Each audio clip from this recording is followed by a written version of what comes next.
oscilação, até nós comentamos aqui, de cerca de 9 mil pontos. A Bolsa saiu de 189 mil, veio para 180 mil, foi para 183, 185 e essa semana ela fez uma nova mínima. Você havia até alertado aí na última semana, na casa dos 177, 177.500 pontos. Você até falou em uma perda ali dos números de 180 mil para um suporte técnico ali nessa faixa de 177, 178 mil. Ele veio buscar, voltou para essa casa aí dos 180 mil pontos e voltou a se recuperar ao longo dessa semana com essas três altas aí de segunda, terça e quarta-feira ontem, mas é uma oscilação muito ampla, de 180, 189 mil, depois agora 177 mil e esse fechamento aí a 183 mil, quase 184 mil pontos, Júlio. Lembrando que no finalzinho de fevereiro, lá para o dia 25, se não me engano, a Bolsa bateu os 192.500 pontos. Então, se nós pegarmos esses 192.500 do high, da máxima da Bolsa, com os 177.500 aí do começo dessa semana, são 15 mil pontos de oscilação aí, uma amplitude muito grande, hein, Júlio? Uma volatilidade, haja volatilidade.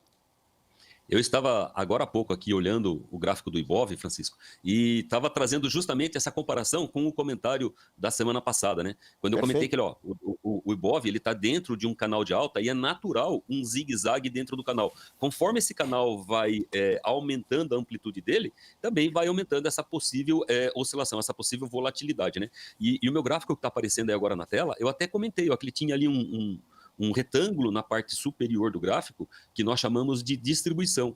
E abaixo desse retângulo, ele deveria vir buscar a região dos 177.500, 178 mil pontos aproximadamente. E ele veio cravar justamente ali nos 177.600 pontos, que é o que nós chamamos de região de suporte. Mas isso vem através de estudos técnicos, né, que nada mais é do que o fundo de um canal de alta. E aí, nessa região, Francisco, aqui ele mostra para nós se ele pode fazer o famoso azedou o palmito e desconfigura a tendência de alta, ou respeita e pode voltar para o movimento de alta, que ele descansa um pouco mais, né? Toma uma água, pega um fôlego para, quem sabe, poder buscar o alvo lá nos 200 mil pontos, que é sugerido aí para o médio prazo já há algum tempo atrás, né? Neste momento, o Ibov ele está sugerindo uma lateralização, voltando para aquele range entre os 181 mil e 189 mil pontos. Aí, para mim, se ele ficar dentro dessa região, é uma lateralização. Acaba sendo um divisor de águas entre ele voltar para o movimento de alta ou desconfigurar a tendência de alta, Francisco.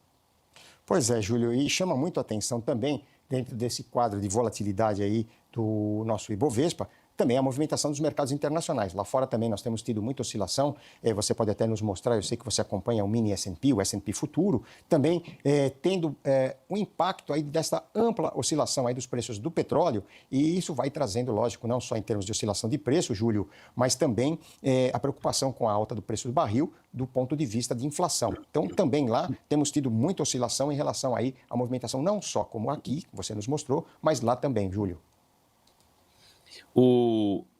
Só para complementar o nosso Ibov, eu acho que ele só parou naquela região de suporte, que o que segurou ele não ter uma queda maior foi o petróleo, né? Porque se eu olhar Vale e se eu olhar o índice financeiro, eles sugeriam que viesse um movimento mais forte, né, para baixo. Mas o S&P, desde lá de outubro de 2025, ele vem trabalhando numa região de topo, onde ele sugere para nós que seja aquele padrão distribuição, que é aquela consolidação em região de topo. Então, ó, eu vou até desenhar um retângulo aqui, ó, quando ele entrou nessa região, e aí ele fala assim, ó, aqui é onde ele começa a perder força compradora. E depois eu tenho até desenhado aqui uma outra figura gráfica que se chama cunha. Cunha é uma figura onde o preço vai afunilando dentro de uma tendência que mostra a perda de força daquela tendência. E quando ele rompe, ele sugere movimento corretivo. E eu venho sempre comentando também que um dos critérios que eu utilizo muito são as médias de 200 períodos. E o S&P ele veio justamente fazer o teste nos 6.700 pontos, que é a média de 200 períodos. Ele não tem mais para mim, ele está dentro de uma tendência de alta, mas ele está numa exaustão de um movimento de alta, sugerindo fazer um movimento corretivo. Um movimento corretivo maior para o S&P, eu posso utilizar um outro critério que nós grafistas usamos, que são as retrações de Fibonacci. E caso ele venha trabalhar abaixo da região de 6.600 pontos, ele sugere um movimento um pouco mais expressivo no médio prazo, podendo buscar lá os 6.200, 6.300 pontos, Francisco. Pois é, e lá, Júlio, como você disse muito bem, não só em referência ao nosso Ibovespa, mas também agora ao S&P, o mercado internacional, esse petróleo com essa oscilação, essa volatilidade e os preços altos podem trazer aí uma movimentação de cautela para os mercados. Semana que vem tem decisão do Banco Central do Brasil, Banco Central dos Estados Unidos. É verdade que a alta do petróleo traz aí uma positividade para o setor de energia. O setor de energia ganha bastante tração, mas os outros setores, Júlio, os outros segmentos acabam sentindo exatamente aí essa movimentação do petróleo, porque, claro, o choque do petróleo ele acaba trazendo riscos inflacionários, e isso é ruim para diversos segmentos, para diversas áreas e setores da economia, não só lá fora, mas também aqui da nossa economia. Perfeito, Júlio? Perfeito, Francisco. Inclusive, eu estava num comitê aqui essa semana participando, falando sobre alguns ativos, e me falaram assim, pessoal, está na hora de comprar Petro, né? Comprar Petrobras. Aí eu falei assim, olha, pelos critérios da análise técnica, acaba sendo um ativo de manutenção. Quem está, fica. Eu sempre falo que os critérios da análise técnica vêm complementar critérios fundamentalistas. Assumir posições compradas no pregão do dia 6 de março, para mim era um risco elevado, porque o ativo já vinha trabalhando em região de topo, então era para manter posições compradas, mas não assumir, porque o stop estava lá embaixo da mínima do dia 13 de fevereiro, sugerindo aí aproximadamente 11% de stop, que para os critérios da análise técnica acaba sendo um pouco não tão eficiente.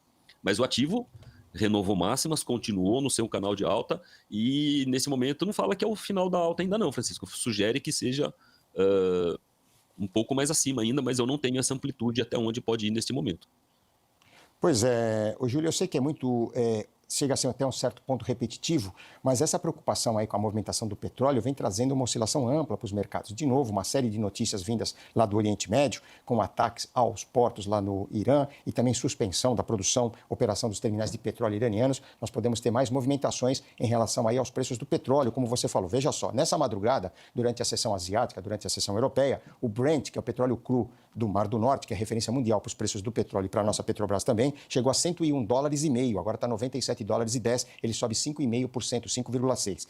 E o WTI, que é o petróleo americano, $91,80, ele bateu $96, também sobe 5%, os dois contratos, Júlio, subindo de novo, mais de 5%, tanto em Nova York quanto em Londres. A alta chegou a quase 10% em Londres, quando o contrato bateu $101,5, recuou, é verdade, para os 5% de alta, mas ainda assim os percentuais são altos, são fortes, e as notícias também bastante desencontradas ali em relação aos ataques, ao Bahrein também, que informou que o Irã teria atacado tanques de combustível em instalações lá do Bahrein, e o próprio Irã também sendo atacado, embarcações ali pelo Estreito de Hormuz, e tudo isso traz uma leitura, uma confusão muito difícil de você analisar do ponto de vista operacional, né, Júlio? Você que acabou de falar de Petro, como eu disse, diante desse cenário, o setor de energia acaba se sobrepondo. Mas claro que os outros setores também sentem de forma bastante grande, bastante forte.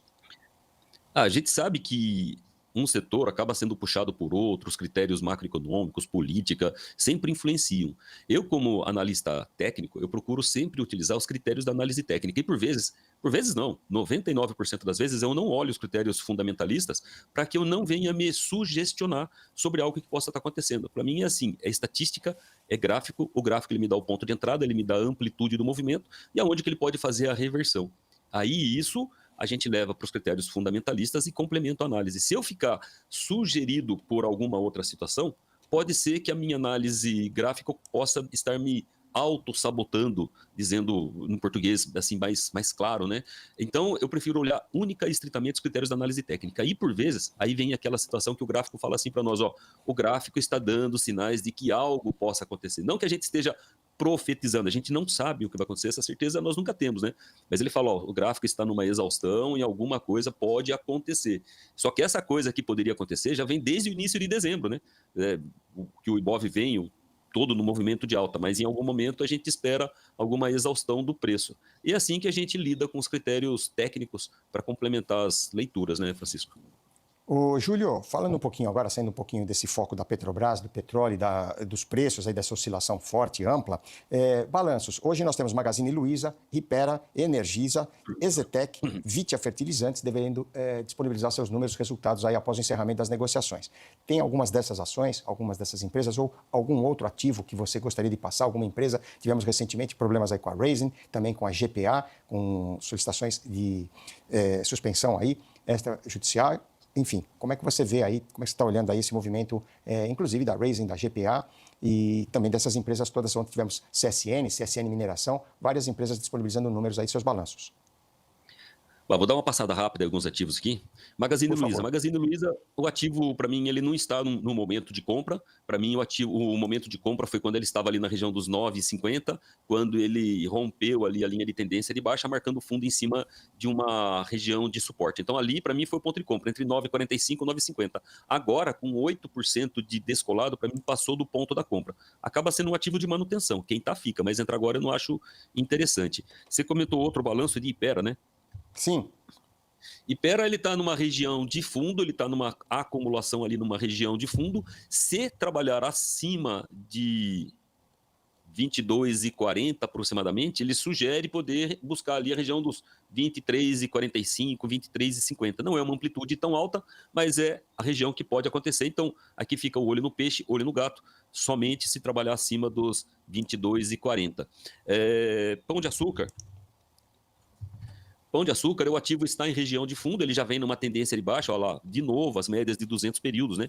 Veio trabalhar abaixo, só teria compra se revertesse. Arriscou dar uma compra ali no pregão do dia 26 e 28 de fevereiro, mas azedou o palmito, veio perder mínima novamente, e agora está numa região de fundo sem estar marcando ainda uma reversão de baixa para alta. Então, não tem compra. Cosan.